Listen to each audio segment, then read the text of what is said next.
All right, welcome everyone. Good evening, and to the seventh episode of the Community Action Network series on co-governance.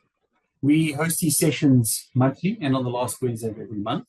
These webinars are obviously a space for local community organizations and individuals to learn how to expand some of the work they do and learn from others. I'm Jonathan Erasmus. I'm the project manager for the Community Action Network and initiative of OUTA. If you have any questions for our speaker this evening, please make use of the chat and the Q&A functions, and we will get to as many as possible towards the end of this webinar.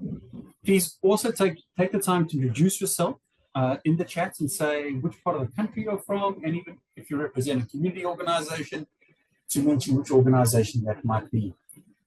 Tonight, we are talking about rates boycotts in general. I know it's a really important subject. It is something that we are often asked about. And as we have further service delivery issues across the country and as frustrations grow, the inquiries for such action grow more and more. So our guest speaker this evening is Chantelle Gladwin-Wood, a lawyer with extensive experience in local government, practicing law in the law firm called HBG Schindlers. And she has a wealth of knowledge on this topic. I fortunately heard Chantelle talk on this subject before. I have that advantage, and it was a real eye-opener. And I'm really happy to see all of you here this evening to learn from her knowledge. During the course of this talk, you also come to realize the complexities and challenges faced by communities who walk down this road. So, without further ado, I'd like to bring Chantelle into the discussion and let her tell you or go through her body of knowledge to explain to you this very complex but very interesting subject. Hi, Chantelle. Welcome. Thank you so much, and thanks for talking with me this evening. As you know, because you sat through some of my talks before, I'm very passionate about local government and what we as citizens can do to hold local government accountable and responsive to the needs of the people. And so thank you for inviting me to this forum. I'm very glad to be here. Okay, so what I'm going to do is I am going to show you a couple of little snapshots of a presentation that I did. It was actually the one that Jonathan was at when I first spoke about this topic. I'm not going to take you through the entire thing because I think, goodness, we actually need a year to talk about how to hold government accountable. So if you'll just bear with me for a second, I'd just like to share my screen. Can I ask OUTA? I don't have a share screen button. Oh, wait, I do. Found it. Never mind. My apologies. Okay, so when I talk about how you hold government accountable, and in particular, when I talk about rates boycotts, the first thing that goes through my mind is always a little bit like vigilantism. And my lawyer brain goes, hang on, we need to be very careful here. Are we being Batman? Now, for some of us, Batman raises these amazing, iconic images from our childhood of a good guy who was trying to save everyone. But when you look at some of the movies and the ways that Hollywood has portrayed Batman in the real-life movies more recently, you come to grips with the fact that in the classic tales, Batman is not only a good guy, he might also be a bit of a bad guy in certain respects. And there's this tension between the depth of the character that you've got to come to grips with. And that's part of why the story is so moving. So the story that we are speaking about tonight, when it comes to rates boycotts, is just as moving, because it's a question about how we as citizens can make our voices heard when our government is not hearing us. So how do we do that in a way where we are not the bad guy? So we only want to be the good guy, not the bad guy. Because if we're the bad guy, we're actually adding to the problem and making it worse. And it's a very difficult question when it comes to law and rates boycotts for the reasons that I'm going to explain to you. Now, just a caveat before we start. What I'm speaking about tonight is predominantly approached from a legal perspective. So I'm not going to go into a lot of the options that citizens have available to lobby their government through political ways. So I'm not going to tell you about speaking to your ward councillor or doing protests or putting petitions on Facebook or going to your local political parties and lobbying there. I'm going to talk about how the impact of rates boycotts on our citizens from a legal perspective operates, so that we are able to see where we could get in trouble if we are doing rates boycotts in the wrong ways, and we can all understand how legally we can do rates boycotts in the right ways. Okay, so I'm from HBG Schindler's, as you guys all know, and I'm going to skip a whole bunch of things, but let's start at the very beginning. What are the most important things in your life? Now, this is something that I didn't really think about until I sat down a couple of months ago and I was faced with this slide.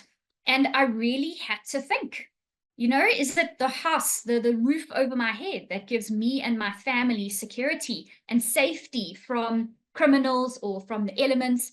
Is it my job, the ability that I have to earn money, which helps me to be able to provide for my family? Is it a particular family heirloom that I hold very dear because it connects me to my ancestors and my roots?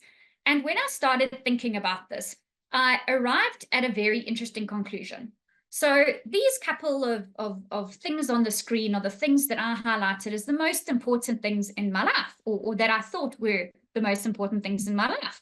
So access to resources, your job where you earn money, or savings in the bank, your home where you feel safe. A man's home is his castle. Education to uplift yourself and your children for the betterment of your family over generations. Safety and security. If you can't say that you are safe when you sleep at night and you can't sleep at night, you're not going to be a very happy and fulfilled human being. Opportunities for growth and services like electricity and water. But when we look at these, we can distill all of these down into one common element, which is property. All of these things are property in some way or another.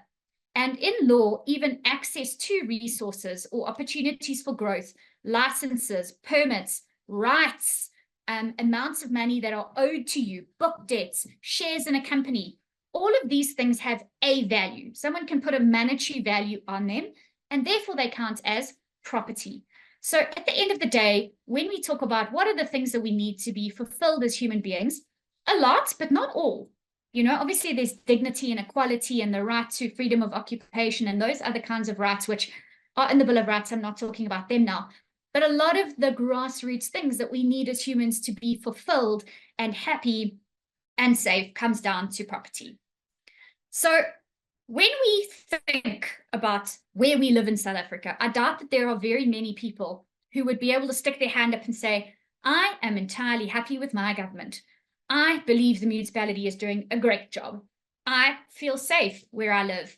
My electricity and water infrastructure is affordable and actually working. Sometimes it's non-existent, depending on where you go. The municipality does a good job keeping the area disease-free. It takes my sewer away. It picks up my rubbish. There are very few places in South Africa where our government functions in the way that it would want to. And there's been a massive outcry in the last couple of years by our citizens who feel that they are being failed by the government, which the predominant obligation of the government in terms of the constitution and various other bits and pieces of law is to service our citizens. It's to create an environment in which we as citizens can flourish, and people feel disappointed, let down, and downright angry. So when we talk about property, the property that we as human beings need from the government, from our municipality, we need them to make infrastructure like electricity, water, roads, sewer, refuse collection available to us. They need to make things like, in some instances, clinics, libraries, all the rest of it. And without those things, we really can't live a happy, fulfilled human life. So the classical phrase that you see splashed all over headlines everywhere that people are upset about is service delivery failure and lack of accountability. And unfortunately, in my view at least, dealing with this every day, it seems that this is the new normal. Now, why do I say it's the new normal? Why would anyone go, how can we accept this? And you can call it the new normal. Well, I call it the new normal because the sad reality is in South Africa, that two different things occur. The first is that even when people jump up and take action and protest and burn tires and all the rest of it, there is very little, if any, impact on our governments in moving towards better service delivery. And secondly, when it comes to service delivery failure, at the end of the day, this is only ever going to improve if you have accountability. You have to have the people at the top who make the decisions, and even if they don't make the decisions, people who are responsible for the others who make the decisions. There needs to be accountability for where the failure is. The failure might be allowing corruption to creep in. It might be not overseeing procurement processes properly, so entrepreneurship or tenpreneurship is eating away at the fiscus, which is supposed to be used for the benefit of taxpayers. It comes in many forms, but ultimately it's about a lack of accountability. And unfortunately, a lack of accountability is really the new normal in the last few years, maybe last 10, 20 years in government, because try as we might as citizens to engage with our government and get people to be held accountable, it just seems that even when people are wrapped over the knuckles for doing something naughty, they magically get out of jail, or they get very light sentences, or they just never charged. There's just never anyone held to account. And that's why I say it's our new normal. Now, obviously, when you end up in a situation as a community where you are faced with a situation where you feel that our new normal, we are all stewing in this pot, we are lobsters cooking to death in this pot, which is slowly boiling, of service failure delivery and lack of accountability. And your instinct is to go, but why? Why aren't we doing something about it? And that's where communities boil over. So there is a massive increase in the rates of protests all over South Africa in terms of failures of service delivery. This is a little graph which I got from Bloomberg, and what it shows, we're looking at this little white bit over here, the column on the far right. It shows that you're looking at almost 100 protests in the first half of 2023. I don't have updated data, so it's something like 8 protests a day across South Africa. It's a very frightening number. Those are different communities across South Africa protesting against failures in service delivery and lack of accountability. And in terms of the results for the metropolitan municipalities, so these are the biggest 8 municipalities, you can have a look over there. These are how many protests were reported. This particular slideshow was done on the 17th of April. So that's the number that you have in different municipalities. And you'll see it's not that far off from the best, so-called best, to the worst. You're looking at an average of 40, maybe a bit more, service delivery protests at every municipality per year. Okay, now obviously different sources are going to have different stats, but bear with me. The point is that there isn't one single municipality that's exempt here. The point is that everyone is affected badly by this across the whole of South Africa. So where does this come from?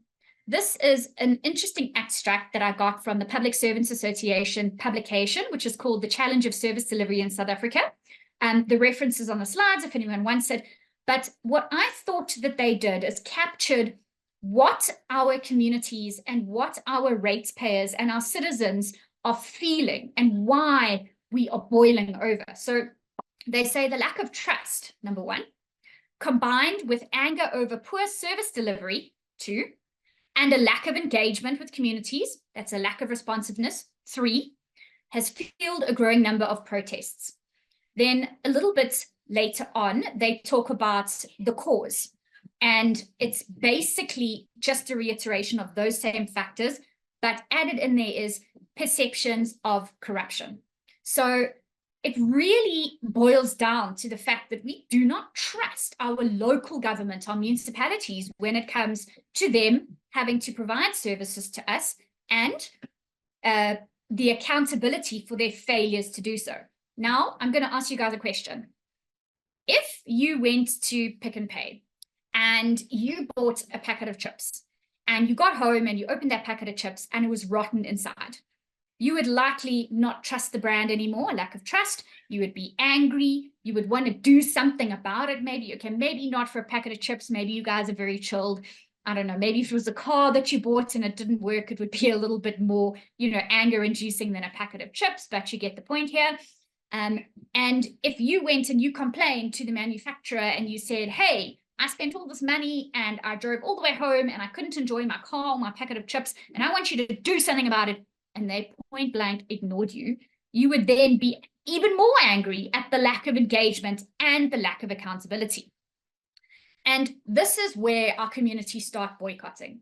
Now, the traditional idea of a boycott is where a group of people, so it's not usually one person, it's a group of people, they say, no, enough is enough, thus far and no further.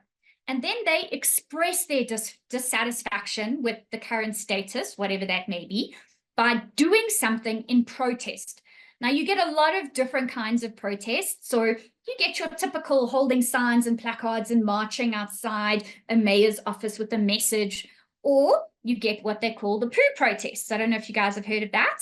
So this is where some citizens in Paris, where the Olympic Games was happening, they were really upset that the Paris government was going to spend, I think the number quoted was somewhere in the region of 5 million, or maybe billion, I don't know, euros. It was a huge figure, in order to clean up the river that some of the Olympic swimmers were going to be swimming in. And the citizens said, why have you never spent this money for us, the citizens of France? You're going to increase our rates and taxes so that other people who are coming to swim in our river, we must pay for them for like 3 days. This is ridiculous. So they started what they called the poo protests. And in essence, the idea was, let's make the river as filthy as we can so that when the mayor swims in it for his ceremonial swim for the Olympics, the mayor can see how filthy it is, right? So that was, these things come in many forms. And the question is, what do we do that actually will elicit a response from government? Because there's no point in doing it if you're not going to get a response.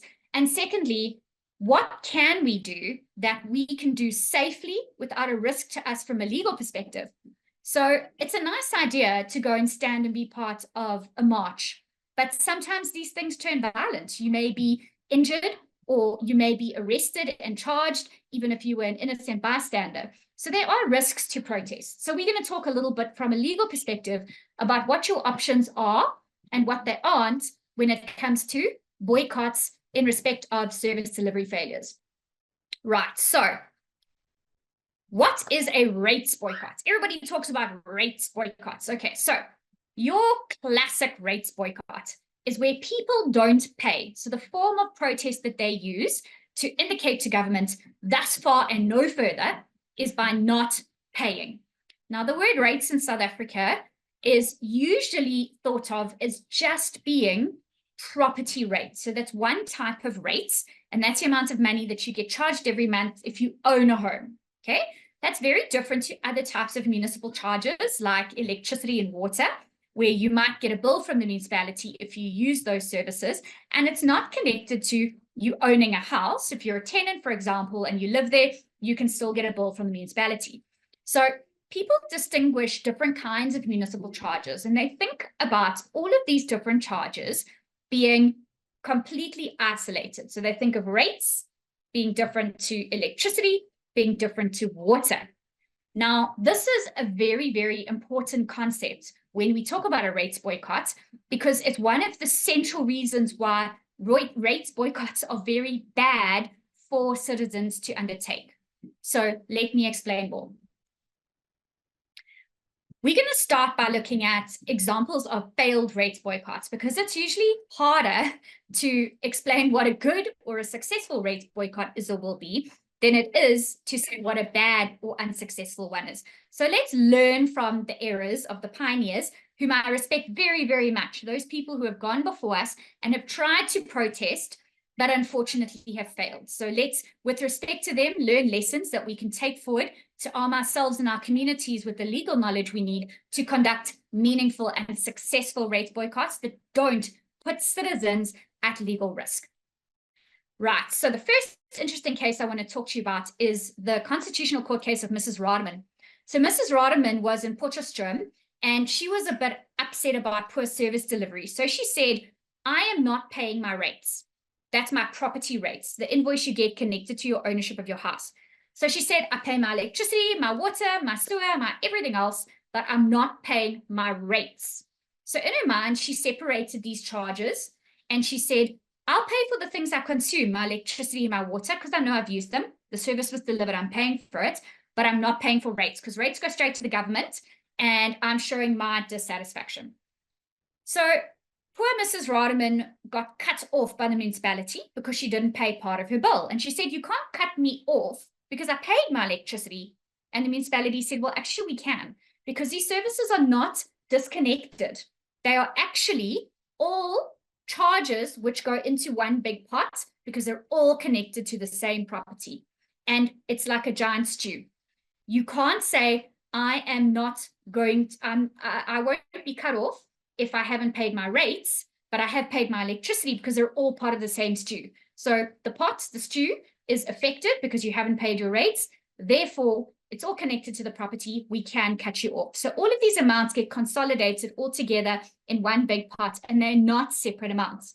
And the Constitutional Court agreed with the government, with the municipality, and said, sorry, Mrs. Rademan, it's not your choice to say, I am not paying this type of charge because I don't feel like it, because I'm protesting. It is not a valid way to protest.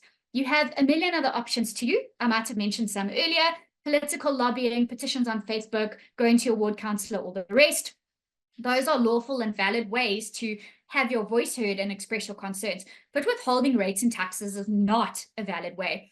And this is because at the end of the day, the institution that is responsible for delivering services, and services are not just electricity and water, it's paying for third-party contractors who remove the bins. They spray for plague. They pick up rubbish in our parks. They make sure that the clinic's medical waste is removed. These are just examples connected to health and safety, and it's very easy to see how those are not connected directly to electricity and water spend. But there are so many different things that a municipality has to do and has to pay for. And in order to be able to do all these things, it needs money. So sorry, Mrs. Rademan, we can cut off your electricity for your non-payment of rates. So the first unsuccessful form of rates boycott is saying, I am not going to pay my rates, but I'm going to continue to pay my electricity and water, because you ultimately will have your services cut off for non-payment of your rates. So bad way to boycott. But next action, or next bad idea. This is where you say, I'm going to withhold some kind of charge or payment of a charge, could be any type of charge, because I feel that the municipality is being discriminatory to me in some kind of way, or it's treating me badly. And very similarly to the way that the Constitutional Court said to Mrs. Rademan, all of your charges are linked together in respect of the property. They're all thrown in one big pot. You can't refuse to pay a small part of it and use that to express your dissatisfaction. I'm going to cut you off. And the municipality needs to collect money to deliver its services. It's exactly the same reasoning behind this type of unsuccessful boycott. So the idea here is that people need to express their grievances with clean hands. Now, this is often thought of in law as the pay now and argue later principle. You guys might have heard of this, the famous people who use pay now, argue later, SARS, of course. You can't fight them until you've paid. Goodness gracious, it's a sad state of affairs, but it is what it is. And the idea behind saying, well, pay now and argue later, is the idea that two wrongs don't make a right. You can't refuse to withhold, to pay what you owe and complain. You've got to complain, but pay what you owe at the same time. So an example of this happened in the Westville Ratepayers Association court case. And I've noted here closer to home, this was a presentation I originally gave in KZN, and obviously Westville's in KZN. And in essence, there were a few people. So it was 6 ratepayers who took a stand, and they said, look, if other people aren't going to do something, I'm going to bite the bullet and I'm going to do something. And I greatly respect these guys. So what they did was they just said, we're not paying anything.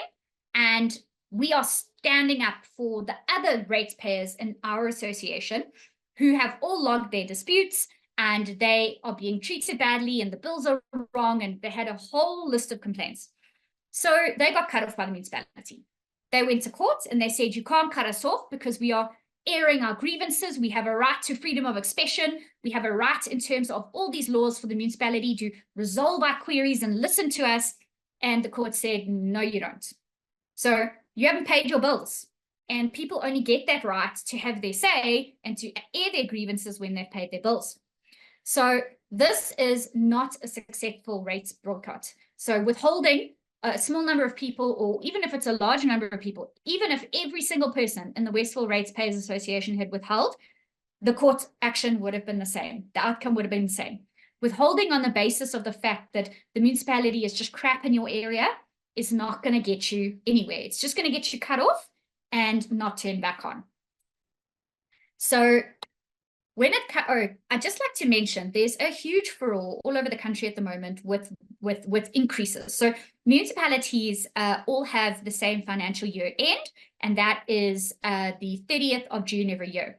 So the 1st of July is the first of their financial year, and they all hike their tariffs. A tariff is just a fancy word for a charge for a thing that they do, okay? So it could be a service charge, or it could be a charge for a function that they carry out. But the point is, it's a charge that a municipality charges to someone. It's got a price, and that's called a tariff. And the tariffs go up on the 1st of July. A lot of municipalities don't have the right infrastructure in place from a billing perspective. So you only see the tariff increase kick in the August invoice. So a heck of a lot of people across the country are going to get their increased tariffs the first time round about now, end of month in August, and they're going to be very unhappy with this. So this is very topical at the moment. You cannot try to, legally speaking, dispute or fight against a tariff charge increase through a mechanism of any rates boycott.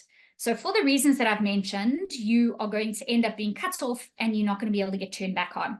So if you want to challenge a situation where you think the amounts are too high for the tariffs, it's quite a difficult procedure, and you actually really are going to need an attorney and a good counsel to help you, because it goes back to the municipality's budget. Because essentially what happens is that every year a municipality says, right, how much am I going to charge people? And before it decides that, it has to say, well, I need a budget. So that's kind of like your household budget, where you say, how much income do I get in and how much do I spend? And the two have got to balance. So municipalities also have budgets. They're very complicated though, but it's where do I get my income from and how much do I need to run the municipality for the next year? And where do I get my income from? That's where they say, well, I need X amount of money to balance my budget. So I'm going to increase electricity by this percentage, increase water by that percentage, and so on. Okay, it's a very, very oversimplified explanation, but that is part of how they determine the tariffs. And there are also a huge number of other laws which are connected, tariff setting policies and acts. And if it's electricity, then you've got to take into account NERSA. So there's a lot of really complicated laws about how they set tariffs. So please do not attempt to do a protest against tariffs, high charges, using a rates boycott where you don't pay, because you will absolutely fail, and you will not even be scratching the surface of the right things that you need to do. You actually have to file certain applications to get information in the background about how they calculated these tariffs. When you've got that information, if it's unreasonable or unlawful, you can then take it to court and challenge it. That is the only way. Okay, so there's another famous case. So this is the third example of an unsuccessful tariff. This is the Costa case. So everybody knew this in the old South Africa as Costa. It was renamed Kagetling Rivier in the new South Africa. And I really battle saying that word, so I try not to butcher it. I apologize to anyone who holds that word sentimentally. But what happened in this municipality is that it just completely stuck out. And the residents went to court, and they actually got an order in the beginning that they be allowed to sort of take over and run the municipality. Now, this went all over South Africa in the newspapers, and it was widely reported that this is a giant victory for ratepayers, because if they're not happy, they can go to court and take over municipality. Now, the reason you haven't seen much about this in the last couple of years since this massive success is because that's not how it panned out in the end. But the parts of the story which are not so great for newspapers and for the media and don't have a beautiful happy ending are not reported. So what actually happened in this town? So after the community did take over the municipal infrastructure, then the municipality filed court applications to try and get it back because it thought that the court order was wrong. And there were all sorts of things that happened backwards and forwards. There were 6 court applications, and the residents spent absolutely millions trying to defend this and prosecute it. The municipality spent millions and millions. The provincial government was involved. And what actually happened at the end of the day is it turned out to not be a good thing that the residents took over the municipality's infrastructure. And this is not to knock these residents. As I said before, I have the utmost respect for people who tried to rescue their towns from failing municipal officials by going and doing this. They are the pioneers, and they deserve all the respect and all the kudos in the world. But I'm just here to give you a perspective as to what has not worked in the past so that we don't repeat that in the future. So in this particular municipality, there were instances where the residents were not able to run the infrastructure properly, and there were a bunch of issues that arose. In one case, the worst case that was reported, there were 4 citizens who died trying to unblock a sewer pipe because they just did not have the ability from a technical perspective to be able to run a municipality's infrastructure. And that's why it's a really bad thing, actually, for any residents association to attempt to take over a municipality. People who run municipalities and infrastructure and do municipal finance, they need really complicated degrees and years of qualifications and experience, because these things are very complicated, and you need people in these positions who know what they're doing. And there's a massive danger to the residents in the town if something messes up. So that's why it's not a good idea for anyone to try and take over municipal infrastructure. The better way is to hold the municipality to account.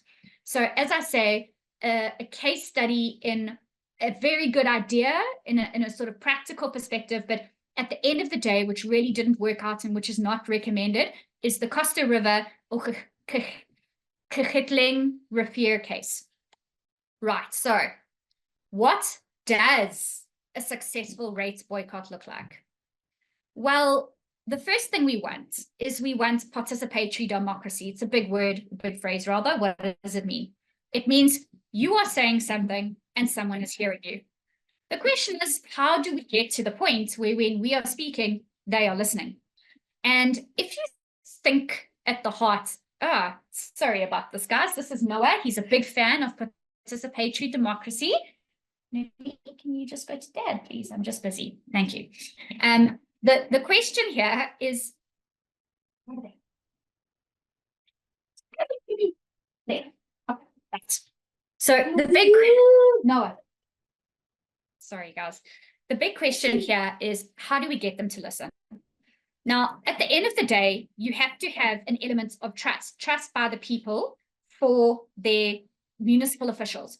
If you don't, you are not going to get the citizens to pay the bills. And that's what's happened in metropoles like Joburg, where people just have such an enormous distrust of the government that even sometimes they'll get a bill and it might be right, but it's a big bill and they go, oh, it must have been the municipality that stuffed up again. I'm not paying this bill.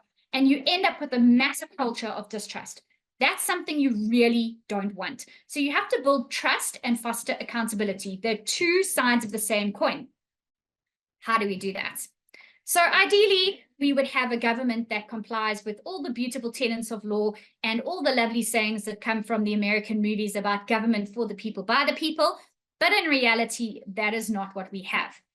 So from the perspective of how do we build trust and foster accountability, the first thing we need is an educated citizenry. If we do not have a citizenry that knows their rights, we're not going to get anywhere. The second thing we need to do is we need to foster a culture amongst our citizenry of wanting to get up and wanting to get involved and being active, not saying, you know what, I'm not taking this on, someone else will deal with it, this is too big for me, I only have one small voice in the wind. We have to adopt the opposite approach, and it's that solving the problem starts with me. So everybody has to stand up and say, not again. You are not going to do this to me again. The way the apartheid government did to Black South Africans 30 years ago. Well, those kinds of things are still going on to some extent today, but that's a story for another day. My point is we all need to stand up and make sure that we exercise our rights actively. We also have to educate government as to what its rights and obligations are. Now, this sounds like a bizarre thing to say, but if you think about our new democracy, we are fledgling, we are very young, we're not even 30, 40 years old yet, okay? America is, I don't know, a couple of 100 years old. They've had a couple of 100 years to figure out what the rights of the citizens are versus what the rights of the government is. We haven't had that in South Africa. We're still trying to figure out, what does the right to life mean? How do we interpret that in the context of our South African constitution? So we do often have to actually get up and educate government ourselves. And this is part of the tradition that I was talking to you earlier about fostering a culture of activism, not passivism. And during this, we somehow, as the citizens, we have to do all of this whilst the government is ignoring us. And we have to be respectful enough and do it in a way that creates mutual trust and respect and accountability. How do we do that?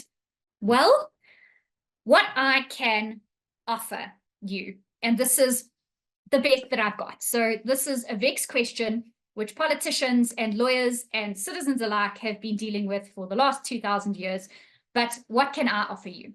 So I can offer you a couple of ideas, which is where I think if we bundle them all together and we all exercise them, we'll be able to create a rates boycott or a species of rates boycott that calls attention to us, but without getting us into trouble and putting us at risk of legal ramifications, like getting cut off or sued by government or arrested at a march.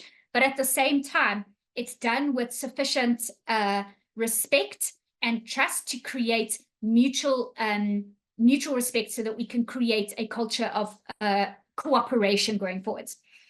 So if you are a person who stands up and says, I will not be abused, every time your count is wrong, do something about it. And I know it's the worst thing in the world because a lot of us get wrong accounts every single month, or the municipality takes years to fix things, if it ever fixes things. And we've done it 100 times. We've gone to see someone at a walk-in center and it hasn't resolved it. Or we've logged a query and then they come and sent us a notice saying we're going to cut you off. And then we log another query. So I understand. I promise you, I spend 50% of my day logging queries for people. I really know how annoying it is, but don't let yourself get to the point where you are not taking action, because when you stop looking after your rights and exercising your rights, that's when we've lost. When we give in, there's no hope. Okay. The second thing is know your rights. Obviously, we need an educated citizenry. Section 102 of the Local Government Municipal Systems Act is one of your greatest tools to say no to abuse. So how does the section work? This section says that if you have logged a query or a dispute or a complaint with the municipality about an amount on your bill, they are not allowed to take credit control against you. So credit control means suing you or cutting you off. And when people come around and they start to try and bully you, or they say on the phone, oh, we closed your query because whatever silly reason they've got without dealing with it, stand up and quote section 102 and say, in terms of section 102, you are not allowed to cut me off or do anything to me until this is resolved. Now you go and sort it out and give me a reference number for my call, because I'm going to be following this up. And then keyboard warrior, right?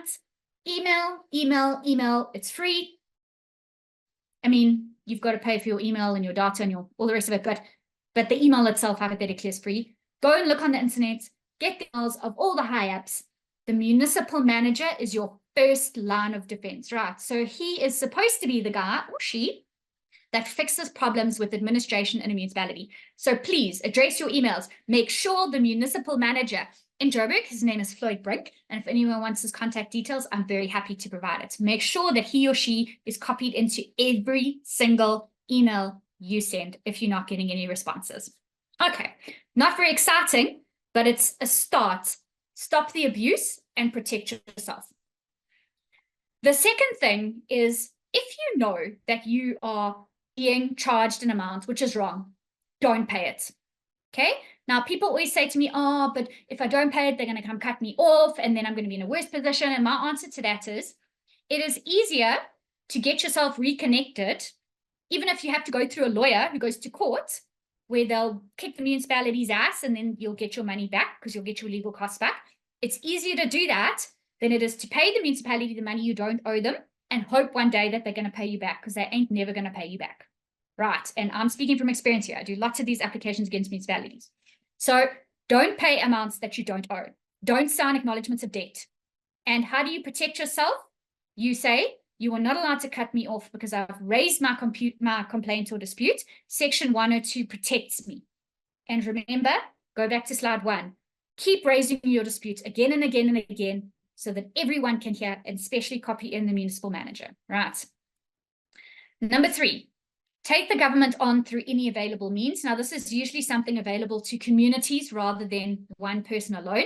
So be a part of communities, join your neighborhood watch and your local ratepayers and residents and taxpayers and all the rest of it, and go to every ombuds you can find, the public protector, the consumer tribunal, the credit tribunal, IPID, which is the commercial crimes unit, not the commercial crimes unit, it's the investigating protectorate where police aren't doing their job. If you report corrupt municipal officials to the police do nothing about it, then you report the police. So just go up the chain. Keep doing it again and again and again. Don't get disillusioned by non-action. Just keep hitting that nail as hard as you can, right? And then find a way to participate when you are given an opportunity before things get bad. Now, everyone's going to go, but how do I know how to do that? Because obviously I only know things are getting bad when they're getting bad, right? So totally get you there. I'm not expecting you to have a crystal ball, but if you are involved with organizations that have the ability to see into the future, I say that lightly, they have foresight and experience about how it happened 10, 15 years ago, and they've learned that things come in cycles and they know what's coming up each year and when it's going to happen.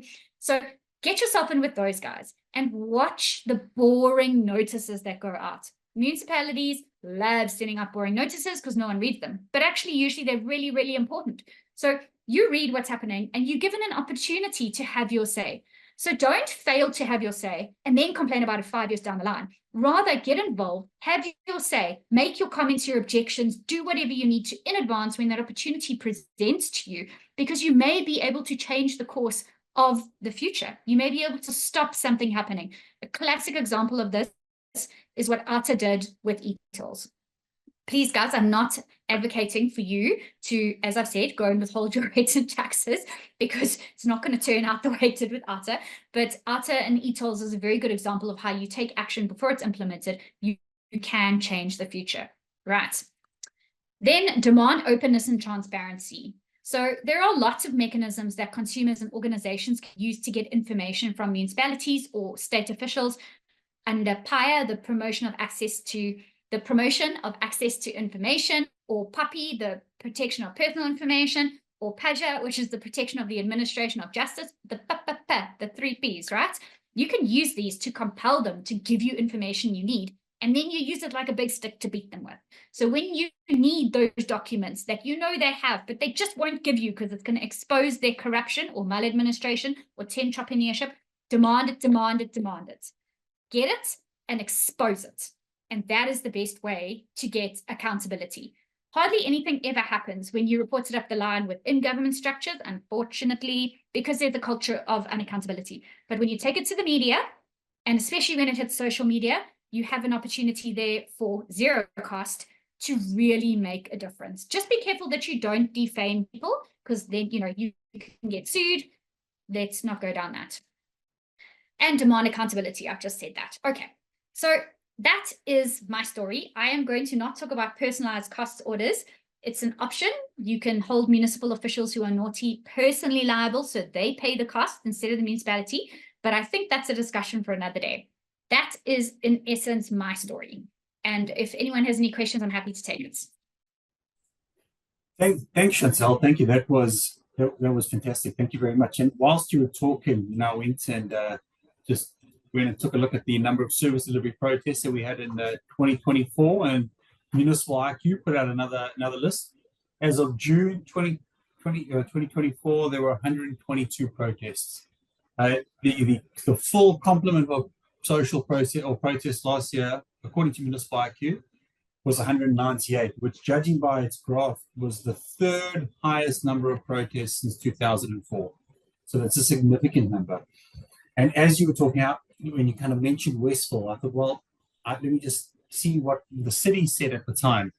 And the municipality put out an official press statement with this headline, and I think it really speaks to what you've said. Boycotting rates is unlawful, however justified it may feel.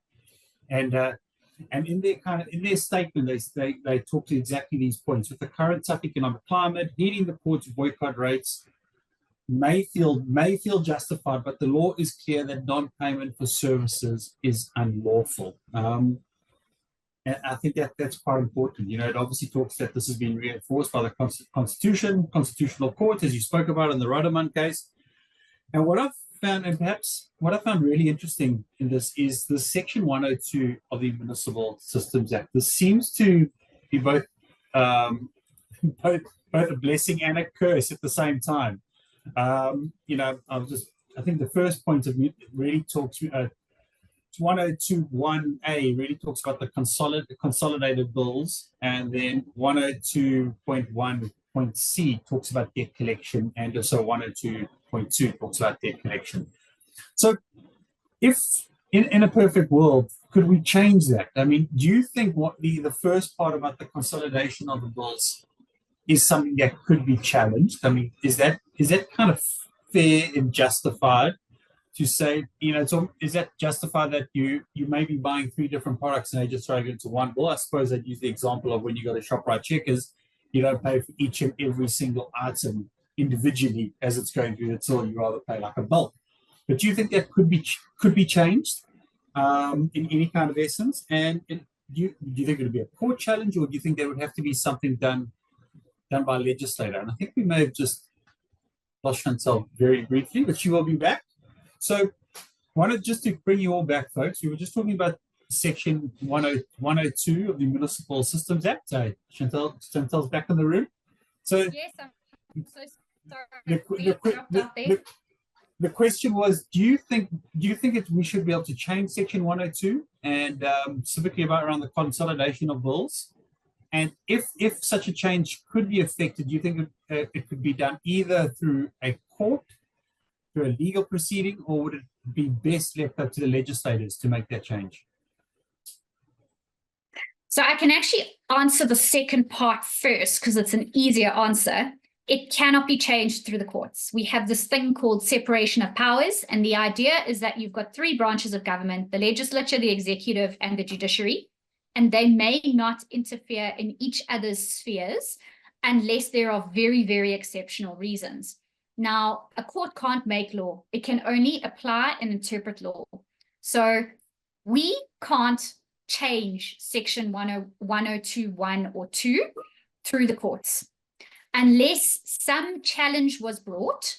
Let's just take, for example, the consolidation of accounts. Somebody went to court and they said, listen, in the current circumstances we're in South Africa, this is just blatantly unconstitutional because it deprives me of something, something, something, and a court agreed. Then you could change it through the courts. Otherwise, your only option is to have the legislation amended by lobbying for a change in Parliament. How would you, or what are the chances of getting a court to change it? Or what do I think the legal chances are? Do I think that it's valid? My view is that it's actually a good thing that all of your services are bundled into a big pot. And I think that basically municipalities have 2 ways to collect debt. They turn you off, so no electricity or water, or they sue you. Now, it costs a lot of money to appoint lawyers and sue.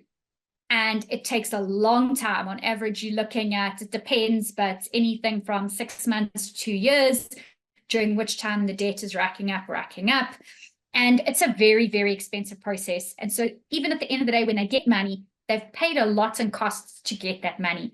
So really, it's not a great debt enforcement mechanism. Cutting off is a much better one. That being said, they must cut off by following all of due processes. So they must send you the letter of termination, and they must give it to you 14 days before, and they must send you a notice. And if you have a a query, they can't cut you off when they have a query. So, there's got to be a balance. Municipalities have to be able to collect debt some way so that they can pay for the service delivery that we all want. But at the same time, they've got to respect the rights of the consumer and not abuse the powers that they have. The problem is when they start either failing in service delivery or when they start abusing their powers.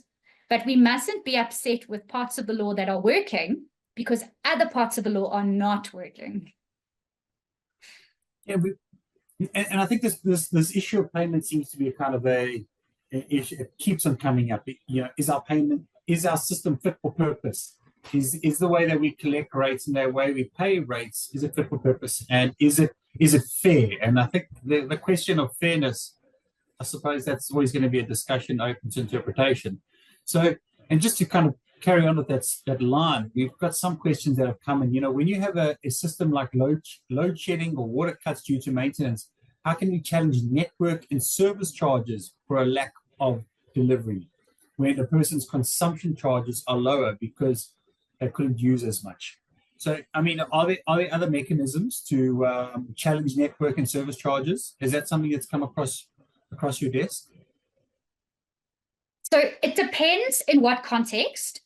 Let's say, for example, that you are a factory and there's a transformer that burned down. So you haven't had electricity for 6 months. But the type of electricity tariff that you're on is that there's a fixed portion which you pay every single month before you pay for your kilowatt hours. Okay, let's call that a service charge. You could challenge those, absolutely. And you can say, I had no electricity because the transformer was burnt. I'm not paying that fixed charge for that time. Sure. But it's a completely different argument if you say, here is a particular, let's take sewer availability charge, for example. So municipalities sometimes charge you, even if you are not connected to their sewer, they charge you a sewer availability charge if you could be connected to their sewer, because they are not making money because you are not connected to that sewer, and they have to recoup money somehow because they actually, in the past, laid out the infrastructure and there was a massive cost associated with it, which they expected to recoup in the future, which they can't. So it's a very complicated question, and it depends entirely on the specific nature of the charge and the laws that regulate that type of charge. As I've said, it's massively different from property rates to electricity to water to sewer to refuse. It's 5 completely different worlds. And I think just on pretty much the same subject, for like a residential user, we often hear about a household that has not paid electricity or rents for a long time. Why don't municipalities just simply take over the property? Is this something that you do? Is this something that you, when they litigate, does it have to get to a certain value? I imagine when you're taking over a property, your debt's going to be fairly significant. Are you aware of any such incidences happening like that? So each municipality has a policy, which is not always known to the world. And it's basically a set of rules about how they decide what kind of enforcement they're going to put on an account. So they start with the obvious ones, which is cutting off. When that doesn't work, usually because people have bypassed or because people will live without services when they're desperate and they don't have anywhere else to go, they will then move to stage number 2. Number 2, after they've taken out the meters, is usually to sue for whatever's outstanding. And now here, the courts actually have a sort of, let's call it a basic rule. So if the municipality goes to court and says, this guy owes me 50,000 Rand, and I'd like to execute, meaning attach and sell his house, and then get my 50 grand back, right? The courts have this rule that you can't go to court for a minimal amount. So what a minimal amount is depends in the context, right? So let's say 50,000 Rand in the context of an RDP house is going to be completely different to a house in Sandton, which is worth 5 million Rand. So 50,000 Rand in Sandton will be too small for a court to agree to foreclose on. But 50,000 Rand in the case of an RDP house, which is only worth 300, may be enough to convince a court to execute and ultimately render a homeowner homeless. Okay, look, they've got to be evicted as well. But the point is, it's all part of the chain of events, which takes the house away from the owner. So it's the courts actually have a limit. Each municipality probably has a limit, which is a secret thing on the back end, but it's not something that's known to the public. There's no general rule. And lastly, Chantelle, I think you really touched on it right at the end there. It's this issue of personalized cost orders. And I think there might be quite a bit of interest in this. And you, in your presentation, which I read previously, you talk about the power of personalized cost orders cannot be understated. Maybe explain that just for a minute, just to our listeners, what you mean by that. So when it comes to litigating against the municipality, which is my sort of sphere that I play in, what we've noticed is that, number one, municipalities do not have the biggest and brightest lawyers. People are afraid to take them on because they think it's a David versus Goliath. They small and the municipality's big. Don't ever be afraid to take a municipality on, because I promise you they are not as smart, and their lawyers are not these big guys who you think are going to come up with fancy legal tricks. Most of the time, it's actually quite the opposite. But secondly, what people are right to fear when it comes to litigating with the municipality is that it feels that they almost have endless money in the bank to litigate. They have big budgets, a big kitty or a big war chest. That is something they have, but again, it's not nearly as bad as people think, that they have millions to defend each case. It's really not like that.